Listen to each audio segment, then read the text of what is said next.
¿Hay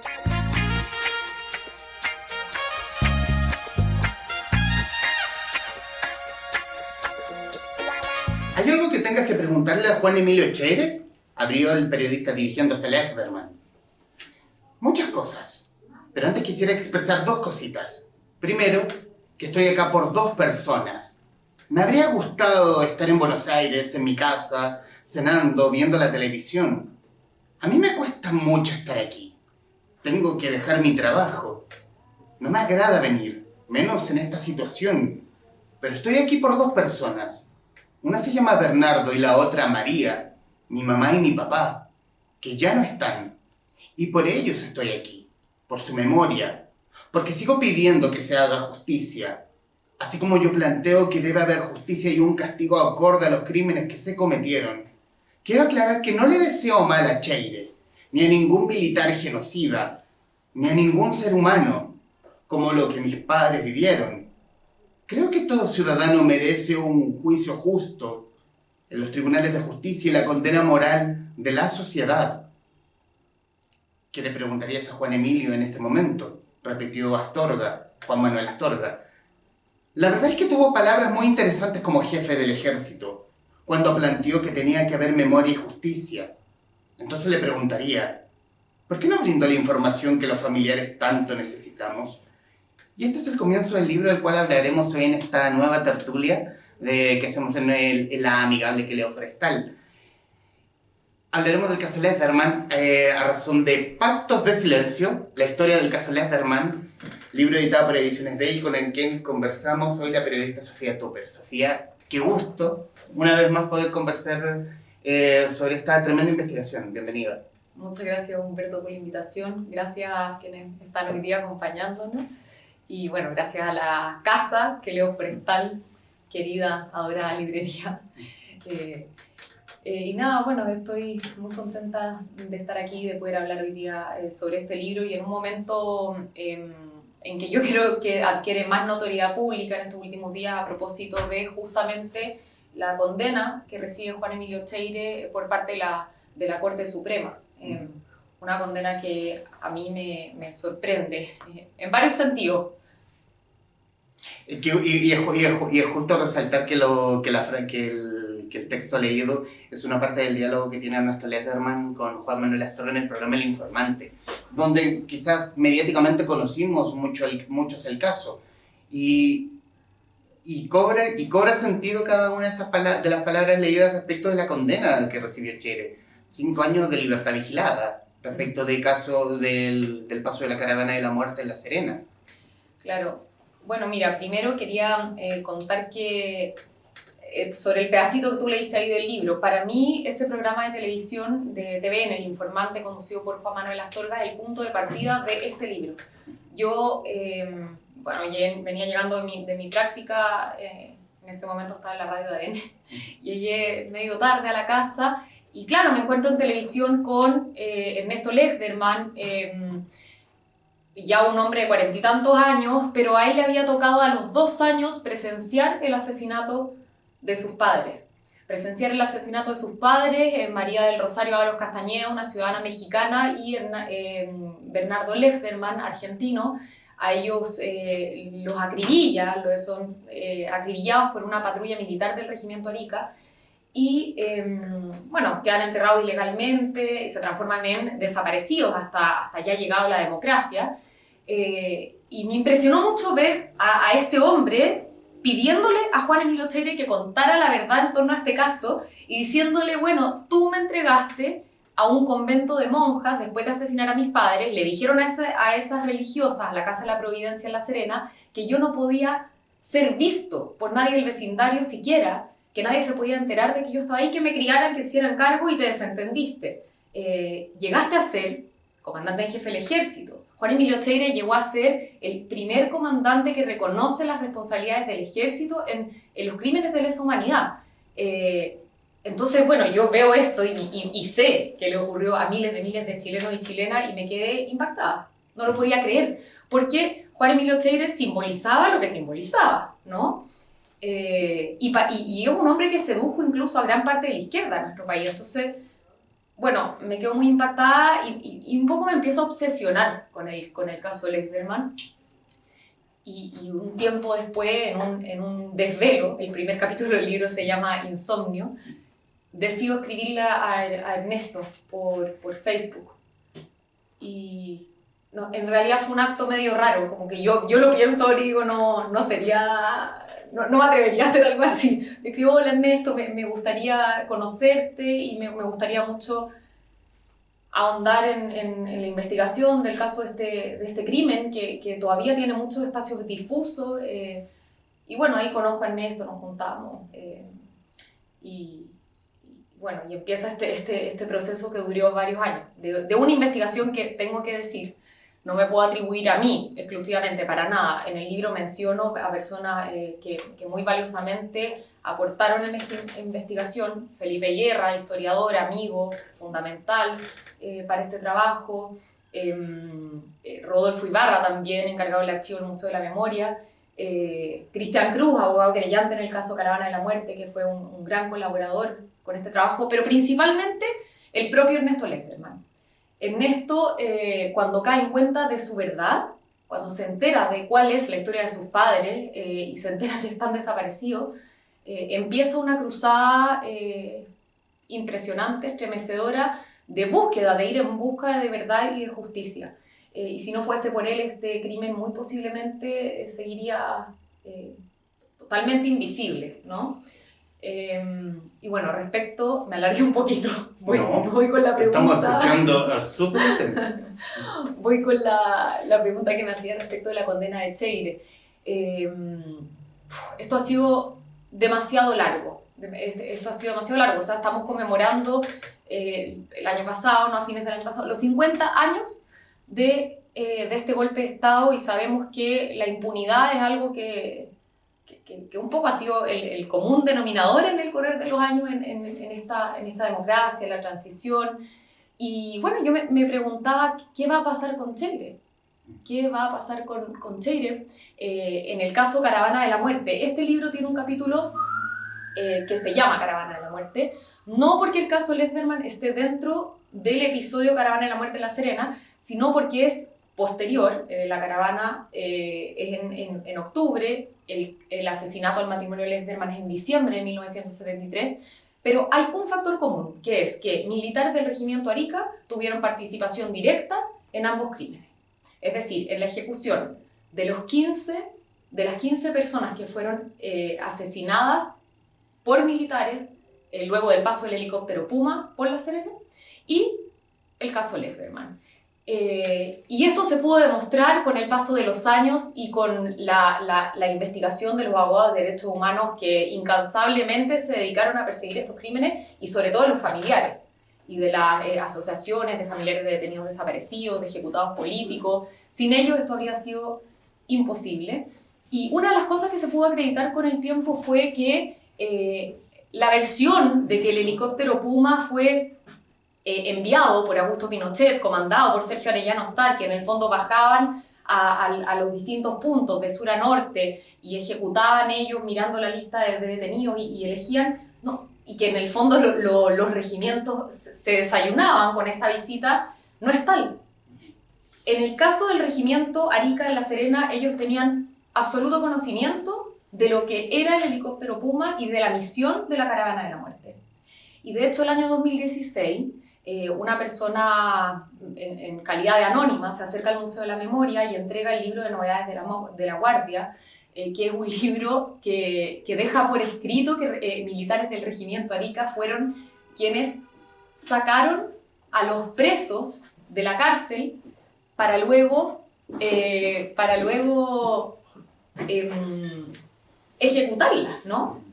Entonces se cae la tesis de que el personal del regimiento Arica no tenía idea de lo que iba a pasar. Es más, con respecto a la participación de Cheire y de su actual condena, Juan Emilio Cheire participa en la reunión en donde se decide cuáles iban a ser los presos a quienes iban a ejecutar. Días antes de la llegada del aterrizaje del helicóptero Puma a La Serena, al regimiento Arica, personal de ese mismo regimiento va al cementerio a pedir que se cierre digamos que nadie pueda entrar al cementerio, y se manda a preparar la fosa donde fueron lanzados los 15 ejecutados, ¿no? Entonces, bueno, para mí la condena de Echeire es sin duda un paso. Es sin duda un paso, ¿por qué? Porque, bueno, primero, en primera instancia, a él se le condena como encubridor por el caso Caravana de la Muerte. La Corte Suprema revisa esto. El abogado de Juan Emilio Echeire, Jorge Bofill, dice, oye, lo tienen que absolver, él es inocente. Y bueno, lejos de absolverlo, la Corte Suprema, que es la última instancia, el máximo tribunal, ¿no es cierto?, lo eleva a calidad de cómplice. Y eso me parece que es un paso porque queda claro qué participación tuvo Juan Emilio Echeire. Ya no hay más instancia, esto está acreditado, todos lo sabemos, y me parece que eso es lo mínimo que merecemos como sociedad, ¿no? Saber que el mismo que se paró frente a nuestro país a decir nunca más y a pedir perdón por los crímenes de lesa humanidad, estaba directamente implicado y fue ejecutor de estos crímenes, ¿ya? Y por otro lado, y por eso decía Dulce de Agraz, es muy impresionante que la condena que se le da a Echeire sea de 5 años, porque es el único cómplice. Hubo 9 condenados en este fallo, es el único cómplice a quien se le da la opción de libertad vigilada. A los demás cómplices se les condena a 10 años y 1 día de cárcel. Y ahí uno se pregunta, ¿por qué? ¿Por qué esta distinción? Bueno, de todas maneras, cada uno verá si le gusta o no el fallo. Los fallos se tienen que acatar en una democracia. Los jueces habrán tenido sus razones. Yo personalmente no me quedo contenta con la cuantía de la pena. En eso estoy muy de acuerdo con Cristian Cruz, que es el abogado querellante, y que también contaba de las presiones tremendas y de la cantidad de dificultades a las cuales se vieron expuestos a lo largo de la investigación, específicamente con Juan Emilio Echeire. Exministros de Defensa, Vidal, ¿no es cierto?, que sale ensalzándolo en medio de esto. O sea, estamos hablando de 15 ejecuciones, pero además no es lo único, no es lo único que hay abierto para Juan Emilio. Recordemos que además de esta condena a la Corte Suprema por el caso Caravana de la Muerte, hay otra causa abierta por torturas en La Serena, donde también pidió ser absuelto y se le negó. Esto fue hace un par de meses atrás. Está siendo procesado por malversación de fondos públicos. Y bueno, está el caso Lechterman. O sea, yo pregunto, ¿qué les parece que una persona que toma a un niño después de que sus padres sean asesinados y lo entregue a un convento de monjas y les diga, oye, que este niño no salga de aquí, en fin, ¿qué les parece que esté libre, ¿no? Que esté libre y que no haya sido condenado? Como tampoco fue condenado en el caso Lechterman Ariosto Apóstol, máximo jerarca del regimiento Arica. A mí me parece impresionante, impactante. Pero bueno, vamos teniendo estos pequeños avances en términos de la justicia ordinaria. Y yo hago este libro en gran medida porque creo que hay otra vía para hacer justicia. Y esa otra vía es ofrecer una alternativa al silencio. Por eso pactos de silencio también. Es decir, todo se omite, la justicia no hace justicia muchas veces. O sea, todo lo que estoy contando, en el caso Lechterman, hay condenas a 3 militares de muy bajo rango a 5 días, o sea, 5 años, y se aplica además la medida de media prescripción, en circunstancias de que los crímenes de lesa humanidad no deberían prescribir. Entonces, bueno, frente a ese escenario, ¿qué alternativa tenemos? Esta, contar la historia para que la sociedad tenga al menos la posibilidad de hacer un juicio ético y una condena social. Yo creo que eso es fundamental para las víctimas, en este caso para Ernesto y para todos los familiares del matrimonio Lechterman, y por supuesto también para los de la Caravana de la Muerte, que son muchos a lo largo de todo el territorio nacional. Y en el proceso de investigación, ¿cómo fue encontrar ese hilo? Encontrar ese hilo como para decir, yo creo que de aquí puedo comenzar el libro. Por ejemplo, hablar de Justo no lo apunté. Luis Ramírez. La persona que encontró el matrimonio Lederman con Ernesto y quien los ayudó antes de que los militares lo encontraran. Bueno, respecto del hilo y de cómo contar esta historia, bueno, les acabo de decir, yo en realidad llegar a esta historia a través del programa de televisión, luego le escribo por Facebook a Ernesto, patudamente, él me dice, juntémonos en Buenos Aires, me tomo el avión para allá, me encuentro con él y muy ansiosamente empiezo incluso a pensar en títulos para el libro antes de investigar. Pasaron los años y la investigación se me fue haciendo cada vez más difícil por la dureza de los acontecimientos. Y cuando digo difícil, hablo de emocionalmente, para mí fue muy duro. Y así también fue narrarlo. Yo partí escribiendo este libro como un poco escindiendo mi participación, o sea, alejándome. Y claro, llegó el momento en que lo termino, lo leo y digo, no, ¿quién podría querer leer esto? Porque es terrible. O sea, estoy hablando de la historia de un matrimonio asesinado en un cerro por una patrulla militar y este niño presencia el asesinato de sus padres, lo lleva en un convento de monjas, o sea, y era muy brutal. Entonces me planteo cuál podría ser la forma de hacerlo un poco más llevadero, un poco más ameno, y digo, bueno, quizá sincerarme, abrirme yo ante el lector y contar lo que fue para mí hacer esta investigación. Una investigación donde, por supuesto, no hubo colaboración ninguna de parte de los militares. Específicamente, por ejemplo, de Juan Emilio Cheire, yo le pedí en incansables oportunidades... Wow. Fijamos demencia.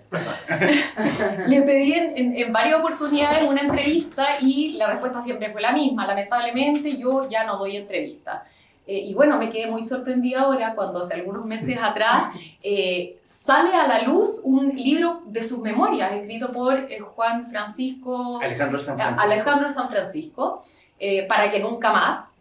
Y él cuenta en entrevista, Alejandro San Francisco, lo escuché hace algunos días en la radio, que bueno, que sostuvieron entrevistas reiteradas durante varios años, durante toda la pandemia, y yo me quedé así, como, ok, y nada, no. Por supuesto no hubo tal colaboración, no me la esperaba en realidad tampoco, para ser sincera, pero por suerte, para efecto de la investigación hay mucho en lo cual uno puede rescatar. Bueno, aquí tenemos entre el público a Mario Amorós, gran historiador, que lanzó el libro de Víctor Jara el año pasado, un librazo. Y bueno, él también reconstruye esa historia a raíz de expedientes judiciales, y lo mismo un poco intento hacer yo aquí.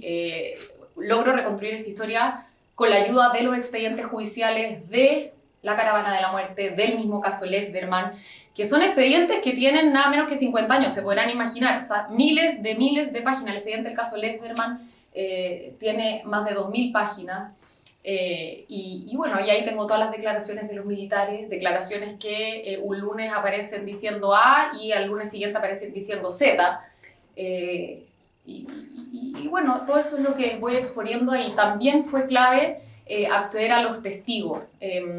Lo que hice fue un poco, ¿cómo puedo llegar a la verdad, entre comillas? No se puede nunca hablar de una verdad absoluta, pero sí cómo puedo reconstruir esta historia, buscando a quienes conocieron al matrimonio Lederman, a quienes rodearon esta historia. Y cuando hablo de quienes rodearon esta historia, hablo de una historia que tiene luz y sombra. Este libro no es solo la historia de un asesinato y de la muerte del matrimonio Lederman Ábalos, sino que es un libro que también pone foco en la luz, en lo que fueron sus vidas, en lo que fue su existencia. Porque un día yo hablando con Ernesto, sobre la investigación, él me dice, mira Sofía, yo lo único que te digo es que yo no quiero recordar a mis padres por el hecho de la muerte, yo los quiero recordar por el hecho de la vida. A mí en realidad esa frase me dejó bien emocionada, y ese fue el firme propósito que me planteé para escribir. Entonces en estas páginas evidentemente está todo lo que tiene que ver con el asesinato, quiénes participaron, cómo fue, qué día fue, o sea, trato de armar toda esa escena del crimen, pero también me voy a quiénes eran cómo fueron los 2 años en que este matrimonio comparte la vida con su hijo, cuáles fueron sus militancias, sus aportes, bueno, ellos eran extranjeros, cómo llegan a Chile, en fin. Y volviendo a lo inicial de tu pregunta, perdona mi dispersión, específicamente entre los testigos hay uno clave, que es Luis Ramírez. Luis Ramírez es un campesino que vivía en Huallihuayca, una zona, bueno, rural del Valle del Elqui, un poblado muy pequeño, muy hermoso, donde hoy día está el embalse Puclaro. Hace poquito tuve la suerte de volver ahí. Y Luis Ramírez es un campesino que se topa fortuitamente con el matrimonio Lesberman-Ábalos, con Rosario y con Bernardo. Él, bueno, tenía siembras en este cerro, en el valle, y pasado el golpe, se encuentra con un matrimonio, con un bebé en una cueva. Rosario y Bernardo, apenas el golpe se hace tangible, dicen, bueno, a nosotros nos van a matar. Caen en cuenta de eso. ¿Y por qué? Porque Bernardo era el asesor del gobernador de Vicuña, Matamala, que fue asesinado en las primeras horas del golpe. Él era del Partido Socialista y Bernardo era su asesor. Entonces dice, bueno, lo mataron a él, probablemente me matan a mí. Y la única posibilidad que encontraron para eludir ese destino fue cruzar hacia Argentina por la cordillera, porque tú te imaginarás, o sea, con toda la custodia militar que había dentro de Chile, no había otra manera de escapar. O sea, ir a Santiago era inviable, el valle estaba cercado, bueno, escapémonos por el cerro. No tuvieron la suerte de contar con la ayuda de un arriero, las condiciones climáticas eran muy adversas, con un bebé en los brazos, imagínate de lo que estamos hablando, una misión casi imposible. Encuentran una cueva, unos hornos carboníferos abandonados, y ahí se refugian. Luis Ramírez se encuentra con ellos. Ya no les quedaba comida, la ropa estaba ajada, en muy mal estado, a Ernesto se le había caído un zapatito, y Luis Ramírez es el campesino que en secreto los empieza a proveer de alimentos y empieza a tratar de buscar un arriero para poder ayudar a este matrimonio en la misión de escapar de Chile. Bueno, pasaron muchas cosas, no voy a spoilear el libro porque la idea obviamente es que lo lean, pero no se logró el cometido y Luis Ramírez es abordado por militares del regimiento Arica. Hubo un sapo, un soplón, que dio la información de que él era la persona que conocía este matrimonio. Y la patrulla militar, post-tortura, en fin, es encaminada por este campesino y ahí es donde asesinan a Rosario y a Bernardo. Y a Luis le dicen, oye, tú abres la boca y te matamos a ti y a tu familia. Bueno, él estuvo preso, sufrió torturas durante muchos años. Y Luis evidentemente tuvo que guardar silencio por sobrevivencia, como le pasó a miles de chilenos y de chilenas y de extranjeros también, que estaban en nuestro país en esos oscuros días de nuestra historia. Y él sí tenía claro, y se lo dijo a su mujer, Linda, y a sus hijos, apenas haya democracia o apenas yo vea la posibilidad, yo voy a denunciar este crimen. A él los militares lo hicieron enterrar el cuerpo de Rosario. Él sabía perfectamente, post-ejecución, dónde estaban los cuerpos. Entonces, cuando llega esta democracia, sabemos también, precaria democracia, y cuando empiezan a salir a la luz los primeros hallazgos, el regimiento del Dehue, en Colina, y las primeras personas se empiezan a atrever a denunciar los crímenes terribles que habían sufrido, Luis Ramírez acude a Carlos Soros, que era el presidente de la Organización de Derechos Humanos de La Serena. Y ante él denuncia este crimen y dicen, bueno, yo conozco el paradero de 2 hasta hoy desaparecidos. Esto fue el año 90. Y ahí se inicia el caso Lechterman. Se pone la primera querella judicial contra quienes resulten responsables. Aquí no habían responsables, no habían caras, solo lo único que existía era la certeza de un crimen que no tenía culpable y además del cual no había ningún rastro. Si no es por el actuar de Luis Ramírez, no habría sido posible...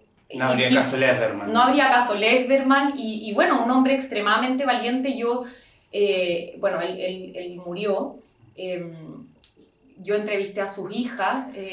Específicamente fue muy importante para construir este relato Ana, que vive hoy día en el Valle del Elqui, y me contaron lo que fue esta historia para esta familia. O sea, me decía casi 20 años en que militares llegaban a la casa, nos rompían los colchones, nos sacaban a todos los niños afuera, torturaban a mi papá en nuestra presencia. O sea, de esa brutalidad estamos hablando. Cada vez que en Chile se habla de la historia de un desaparecido, de la historia de un ejecutado político, de la historia de una víctima, detrás de esa víctima hay muchas víctimas. Amigos, familia, implicados por el azar, como es el caso de Luis Ramírez. O sea, Luis Ramírez no tenía pito que tocar en esta historia. Y bueno, se compadeció al ver a una mujer con un bebé en los brazos en la mitad de la cordillera, eludiendo a los militares, ¿no? Entonces, nada, yo estoy muy agradecida de quienes amablemente y valientemente también me prestaron sus testimonios para poder contar esta historia, que fue fundamental para esta investigación. Así que, bueno, eso. Tiene como varias patas, y también los archivos de prensa fueron fundamentales. O sea, ir a hurgar ahí en la prensa de la época fue otra cosa bien que me dio mucha luz, porque, bueno, este libro se llama Pactos de Silencio porque en esta historia hay muchos pactos de silencio. Muchos pactos de silencio. Y uno de ellos tiene que ver con que cuando asesinan al matrimonio Lesderman Ábalos, lo que se informa en los diarios a la opinión pública es que ellos eran dos terroristas que se habían autodinamitado. Esa fue la verdad que se impuso. Ese fue el primer pacto de silencio. Y sabéis que era muy impactante registrar la prensa y ver esto. O sea, era como, ¿what? No. Juan Emilio Cheire era el encargado de darle información al diario El Día, dicho sea de paso. Fue muy impactante ver, por ejemplo, las cartas entre las cancillerías respectivas, porque es un crimen que involucra a un ciudadano argentino, a una ciudadana mexicana, y bueno, cómo estos países piden respuesta. Oye, ¿dónde está María del Rosario? Dennos respuesta. ¿Dónde está Bernardo Lesderman? No existe cuerpo porque ellos se autoinmolaron. Es más, dejaron una carta en donde dicen explícitamente, supuestamente esta carta la firma María del Rosario, en donde dicen explícitamente que dejan al cuidado de la familia paterna a Ernesto. Y Ernesto es recuperado por su familia paterna en Argentina, luego de su paso por este orfanato, por este convento de religiosas, por la familia paterna gracias a una carta que nunca existió. Entonces, a ese nivel de brutalidad llega la dictadura, y por eso es tan terrible el negacionismo hoy día también. Porque no era esto, no era una guerra en contra del terrorismo, no era esto era. Y para los pelos. No te lo pregunté en la vez que grabamos, pero es muy interesante cómo es el acercamiento, cómo la familia Lesderman en Argentina recupera a este niño después de casi 3 meses en este orfanato. ¿Es precisamente por esta inexistente carta o hay algo más? Mira, bueno, el libro trata de reconstruir todo el trazo del antes, el durante y el después. Pero evidentemente han pasado tantos años que es imposible dar con todas las respuestas. Y uno de los terrenos grises que quedaron es efectivamente la salida de Ernesto de la Casa de la Providencia. Y digo esto porque los militares, por ejemplo, muchos declaran que fueron ellos quienes gestionaron amablemente la salida de Ernesto hacia Argentina, ¿ya? Los registros de la Casa de la Providencia, la Madre Superiora y también la Madre Cecilia Ibarra del Lazo, que es la monja a quien se le encomienda el cuidado de Ernesto, declaran que fueron los familiares de Ernesto quienes buscaron incansablemente al niño y dieron con su paradero. Pero además aparece un tercer elemento, que es un amigo de Bernardo que vivía en Argentina, con quien me entrevisté, sale como anónimo en el libro porque me pidió resguardar su identidad, Y él me cuenta que fue él que viaja a Chile, su pareja trabajaba en Aerolíneas Argentinas, y ilegalmente sacaron a Ernesto de Chile y lo llevaron a Argentina a petición de los abuelos paternos de Ernesto, ya en conocimiento de esta carta que nunca existió. Es decir, los militares, las cancillerías se escriben, sí, existe esta carta, pero nunca existió tal prueba, ¿no? La carta nunca fue enviada, solamente existe esta carta. Y la familia en México dice, bueno, si es la voluntad de nuestra hija María del Rosario, será, quédense ustedes con la custodia de Ernesto. No hay registro de la salida de Ernesto de Chile. No hay registro en el aeropuerto, no hay registro en ninguna línea aérea.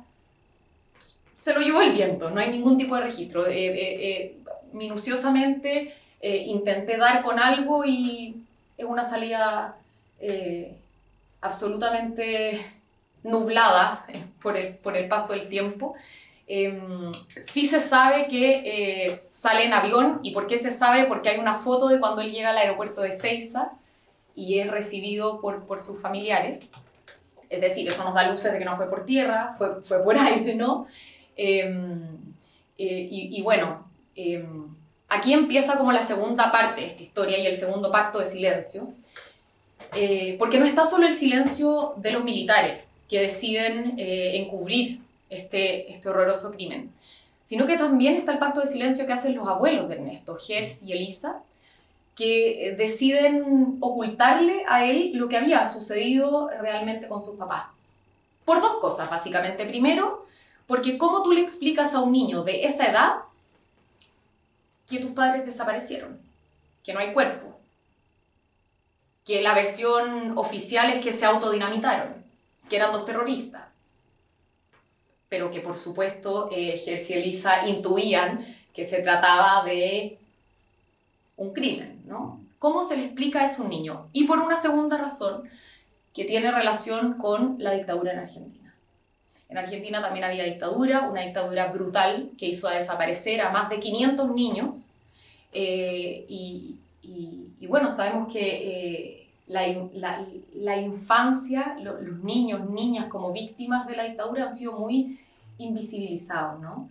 Pero los hubo y no solo en Argentina. Muchas veces me he topado con gente que me dice, no, bueno, pero la dictadura argentina fue 1000 veces peor. Allá habían muchos niños que eran tomados presos, y yo me quedo plop y digo, bueno, en Chile también. En Chile hay muchos casos de niños que presenciaron las torturas en Villa Grimaldi, por ejemplo, de sus madres, de sus padres. Hay niños como Ernesto que presenciaron los crímenes. Hay niños desaparecidos también. Creo que irnos al detalle de 200 más allá, 100 más acá, francamente no viene al caso. Pero bueno, los abuelos deciden hacer este pacto de silencio y le cuentan a Ernesto que sus papás habían muerto en un accidente automovilístico. Él crece con esa verdad.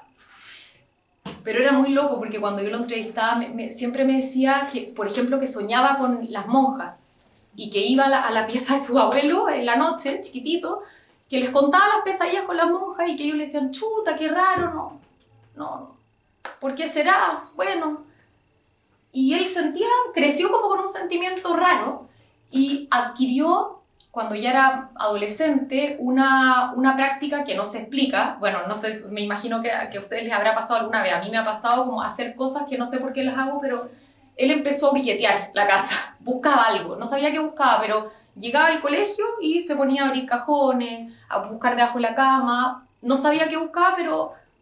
Y un día en esa práctica se encuentra con un cuaderno que le había empezado a escribir su abuelo Gers cuando cae en cuenta de su orfandad y de la desaparición de su hijo Bernardo.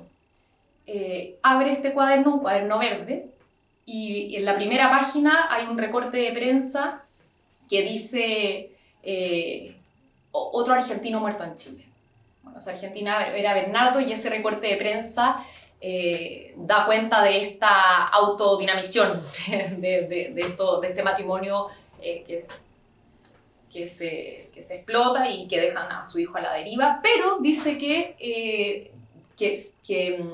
María del Rosario estaba viva y presa en La Serena. Entonces Ernesto dice, chuta, mi mamá está viva, ya, voy a... ¿Qué es esto? O sea, primero, ¿por qué me escondieron esto? ¿Mis abuelos tendrán algo que ver en este caso? Y bueno, ahí empieza como, primero su esperanza de recuperar a su madre y luego esta desazón y esta infinidad de preguntas sin respuestas de por qué me mintieron durante todos estos años. Bueno, encara a sus abuelos y hasta que se decide, gracias a amigos de este matrimonio que vivían en Chile, a venir a Chile. Te estoy hablando de cuando sale el informe Rettig, o sea, los años habían pasado, pero había pasado mucha agua bajo el puente, y Ernesto viene a Chile y empieza esta búsqueda incansable, y cuando digo incansable es ni más ni menos que alrededor de 100 viajes a Chile, que él ha hecho por esta causa a lo largo de su vida, desde que viene por primera vez hasta hoy día. Estuvo de hecho en el lanzamiento del libro en el Museo de la Memoria el 6 de noviembre. Y eso, pues cuando yo hablo con él de los pactos de silencio, varios, y nos detenemos en este pacto de su abuelo, evidentemente que es un dolor, pero él también con el paso del tiempo lo ha ido comprendiendo. O sea, me dice, yo no, en realidad no sé qué haría encarnándome en mi abuelo y teniendo a un nieto de esa edad, y con el susto de que en Argentina también pudiese haber algún tipo de consecuencia, ¿no? Así que eso. Y es que fuerte es hablar de... Claro, muchos niños fueron víctimas de la dictadura. Y aquí estamos hablando de detenidos desaparecidos, pero aquí estamos hablando de un sobreviviente. Que él tuvo la fortuna, por decirlo de alguna forma, de vivir lo que vivió, de enterarse cómo pasaron las cosas y de no dejar que la causa caiga. Buscar justicia, la de los hombres, la divina, la que gusten ustedes, pero buscar esa justicia, ahí volvemos a Juan Emilio Cheire, pero es buscar esa justicia por aquellos padres que no conoció y que murieron en tan infame situación. Sí, sí, bueno, a mí me emociona profundamente la lucha de Ernesto y de tantos otros, porque esta historia en realidad, bueno, es su historia, pero es la historia de muchos y de muchas que no han parado, que si no fuera por sus gestiones yo me pregunto dónde estaríamos, porque yo creo que aquí la voluntad política ha estado por debajo esta lucha incansable de los familiares de las víctimas, que han impulsado y llevado adelante y han permitido que hoy día sepamos quiénes son los culpables de estos crímenes y que tengan, ojalá, sanciones.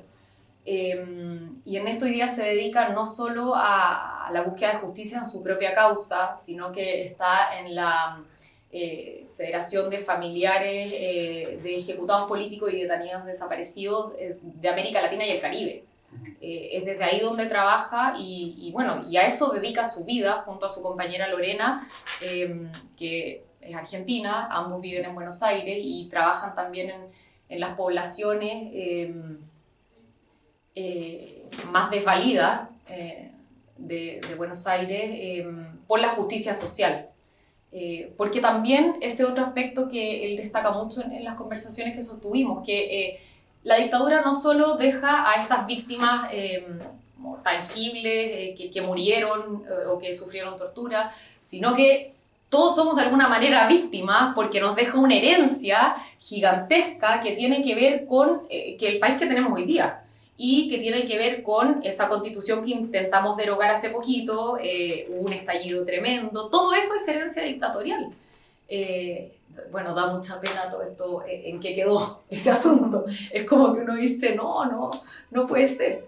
Pero bueno, los cambios, si uno lo mira, le gusta o no, con perspectiva, se demoran mucho. ¿Y qué son 50 años? ¿Qué son 50 años dentro de la historia? Es muy poco, es muy poco. Este es tu segundo libro, tu segunda investigación. ¿Qué sensación te da? Bueno, decir que el primer libro es Historia de clandestinidad, 4 testimonios, 1973-1992, publicado en 2006, que de hecho es Esta edición que ven acá, que no sé, ¿lo tendrá, Mario? No. ¿Sí? Ah, Ah, no te creo. ahora somos dos. Eh, No puedo creerlo. ¿Qué sensación te deja a ti como... ¿Qué sensación te deja como... no sé la autora, pero quien lleva la bandera de esta investigación? De esta investigación que terminó siendo este libro. Chuta, no entendí la pregunta. ¿Cómo? ¿Qué sensación te deja con el libro publicado? Ah, ya. Bueno, para mí, si bien hay 2 libros publicados físicamente, el libro Historias de la Clandestinidad fue el resultado de mi fue el resultado de mi tesis como periodista de la Universidad de Chile. Son 4 testimonios de vidas clandestinas en dictadura. El primer capítulo es de la única mujer fusilera que participa en el atentado a Augusto Pinochet. Son todos testimonios, es decir, aquí no es lo mismo este trabajo de investigación que porque este es solo testimonio y como te decía, hay un trabajo de archivo, como hay otras patas que lo van sustentando. La segunda historia de ese libro es de Raquel Echeburú, que era militante del Frente Patriótico Manuel Rodríguez y que fue pareja de Roberto Nordenflich, que fue asesinado en el aeródromo de Tobalaba, que era un comandante muy importante del Frente. Está la historia de Marta Fritz, que era una de las mejores amigas de Gladys Marín y su encargada de seguridad, y está la historia también de Hernán Aguiló, jefe militar del MIR, a cargo de Neltume y otras acciones bastante emblemáticas del movimiento de izquierda revolucionaria. Evidentemente ese libro para mí fue como mi primer ensayo, un poco soltar la mano, una tesis y lo miro desde esa óptica. Siempre con un agradecimiento gigantesco a quienes también me prestaron su testimonio y confiaron para poder ir rellenando la historia de nuestro país, porque la historia oficial es una, pero a mí siempre me ha interesado poner la lupa en aquellos anónimos, ¿no? No en quienes detentan el poder y cuentan la historia, sino en los invisibilizados que tienen una historia absolutamente distinta, es la otra cara. Y eso también hago en este libro. O sea, aquí nos habla Luis Ramírez, nos habla Ana, nos hablan los amigos de Bernardo. Este libro me tiene si bien fue muy difícil el proceso, cuando digo que fue emocionalmente difícil, fue tan difícil que yo dejé el libro en pausa 2 años. Hablé con Ernesto, fue muy penosa la situación. Aló Ernesto, tengo que juntarme contigo. Bueno, después de 3 años de investigación tengo que contar que el libro no va a salir porque en realidad no soy capaz de lanzarlo, no me está resultando. Ernesto me miraba con ojos de huevo frito, ¿qué? Bueno, él es un hombre una bella persona y me entendió, me dijo, bueno, te puede pasar, está bien, ojalá algún día te den ganas de publicarlo.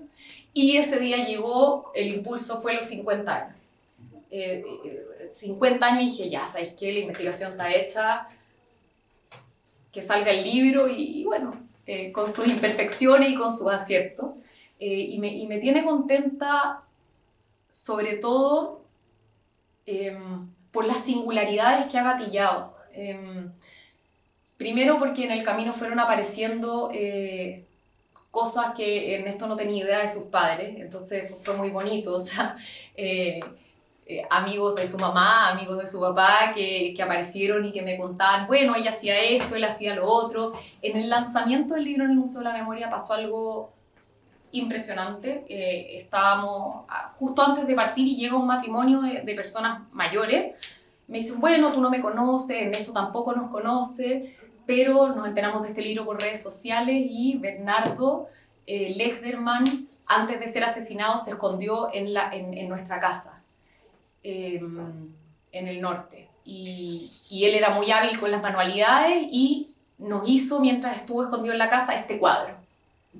Un cuadro repujado en cobre maravilloso. Y entonces me dicen, quiero entregarle hoy esto a su hijo. Imagínate lo que fue para Ernesto recibir un cuadro hecho por su padre en la mitad de este lanzamiento. O sea, eso es algo, no sé, divino, de la energía del universo, no tengo idea, pero muchas cosas han confluido y han hecho que aquí pasen cosas mágicas y que reivindican y que sanan. Esa es mi mayor felicidad del libro. El otro día, hace poquito, estuve conversando con Red TV en España a propósito de la condena a Juan Emilio Cheire. Me entrevistó Sergio, se llama el conductor, no me acuerdo el apellido, se me fue en este momento. Bueno, me entrevista Sergio en este canal, y antes de mi entrevista había un panel en la televisión allá en España, un panel que estaba analizando la situación política, y bueno, parte mi entrevista, por supuesto que el panel se queda callado, empezamos a hablar, y yo cuento de qué se trata el libro, después de hablar de Cheire, y en eso una mujer del panel, Andrea, dice: perdón, voy a interrumpir, Sofía, yo soy Andrea Benítez, compañera de militancia de Bernardo Lechterman. Él me dejó un diario de vida por si algo le pasaba, para yo entregárselo a su hijo. O sea, imagínate. Esto era una entrevista que me hacen en Madrid y aparece una amiga de Bernardo que tiene un diario de vida de Bernardo que le va a entregar eso. O sea, tiene sentido. Este libro para mí tiene sentido más allá de lo bien o mal que pueda estar escrito, más allá. Al principio yo estaba muy insegura con eso, con mi inexpertise, porque también, bueno, mucha gente me ha dicho como las patitas que tenía, o sea, típico, ni siquiera viste la dictadura, te vi a hablar de eso. Bueno, cuando me llega ese comentario que es muy común, me parece medio patético, porque, o sea, ridículo, no sé, no le hallo ni un sentido, porque si es por eso yo podría hablar estrictamente de aquí a 32 años para atrás y listo. Nadie podría hablar del holocausto, ni de edad, ni de nada para atrás. En el fondo es como algo que no tiene mucho sentido para mí. Pero sí, pues evidentemente que es un comienzo y que este libro también me deja mucho que aprender. Pero eso, estoy feliz de esas pequeñas cositas que han ido pasando en términos de reparación. Hace poco estuve en el Valle del Elqui y en un homenaje por los 50 años del asesinato de Bernardo y de Rosario, y claro, también mucha gente se acercaba del lugar donde ocurrieron estos hechos y decían: esta historia marcó a todo este poblado, o sea, aquí no hay ninguna persona que este crimen le sea indiferente. Significó que patrullas militares estuviesen aquí años y años hostigándonos.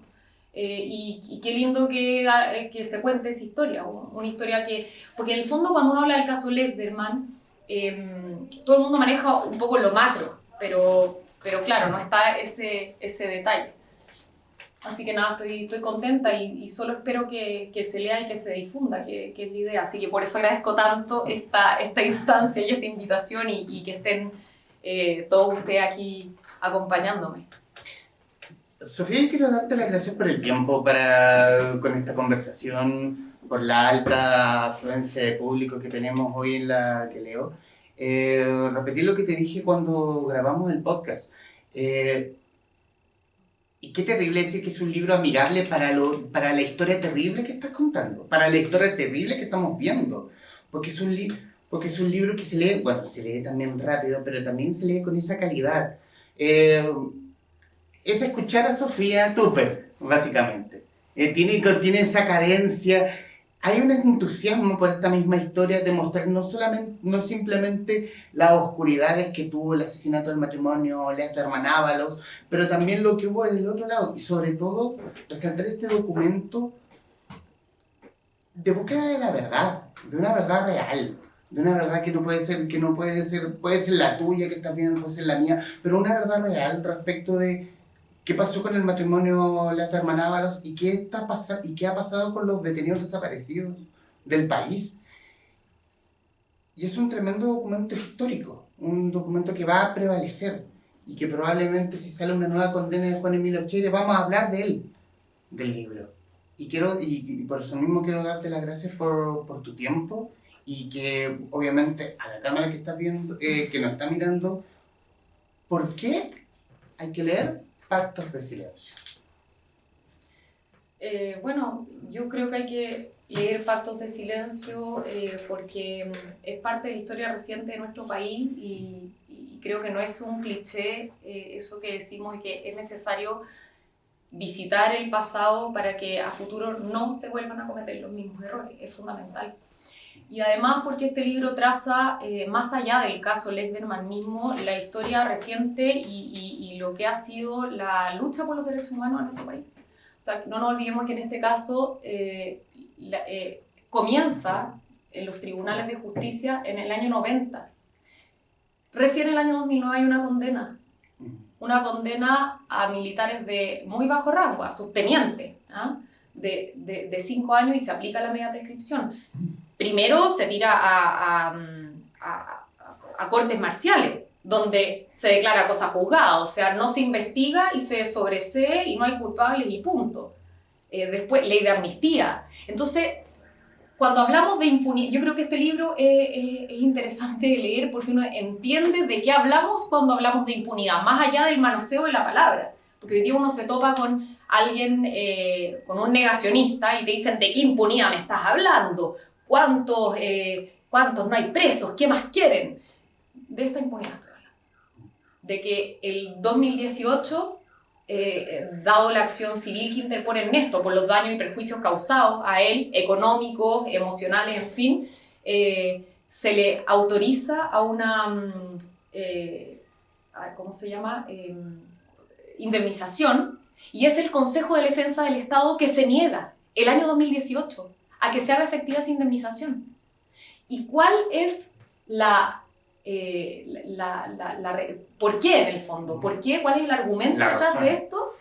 Es que había expirado el tiempo para poner la acción civil, y bajo esa premisa Ernesto tendría que haber puesto esta acción civil cuando tenía 6 años, cuando no habían culpables identificados y cuando la versión oficial era que sus padres se habían autodinamitado.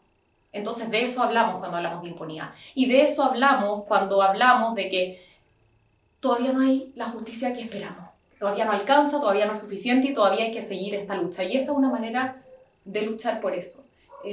Esa para mí es la invitación a seguir haciendo colectiva nuestra historia y a iluminarla. Eso es lo que se ofrece en este libro. Y Humberto, muchas gracias de nuevo por esta exquisita conversación, que me he tomado el micrófono así ya a más no poder. Se habrán dado cuenta que soy muy buena para hablar. Este espacio es tuyo, Sofía. Y gracias, obviamente, a la que leo Forestal, porque es una librería que siempre está abriendo espacios para este tipo de conversaciones que me parece que son muy nutritivas y que ojalá fueran más. Así que son maravillosos. Les agradezco infinitamente y espero poder devolver la mano de alguna forma. Así que eso, pues, y gracias a todos quienes nos están acompañando hoy día. Estoy muy contenta de que hayan venido. Bueno, antes de finalizar, esto lo tenía para ti hace un ratito, es que es la Casa de los Traficantes de Cultura. Que para que lo puedas para un cafecito, para un tecito, lo que quiero. Soy adicta al café, así que la uso mucho. Bueno, para quienes están viendo, verán esto, Pactos de Silencio, la historia del caso Lechberman, de Sofía Tupper. Lo pueden adquirir obviamente en Quileo Forestal, Merced 76, Comuna de Santiago, o espacioforestal.cl, la casa digital, los amigos.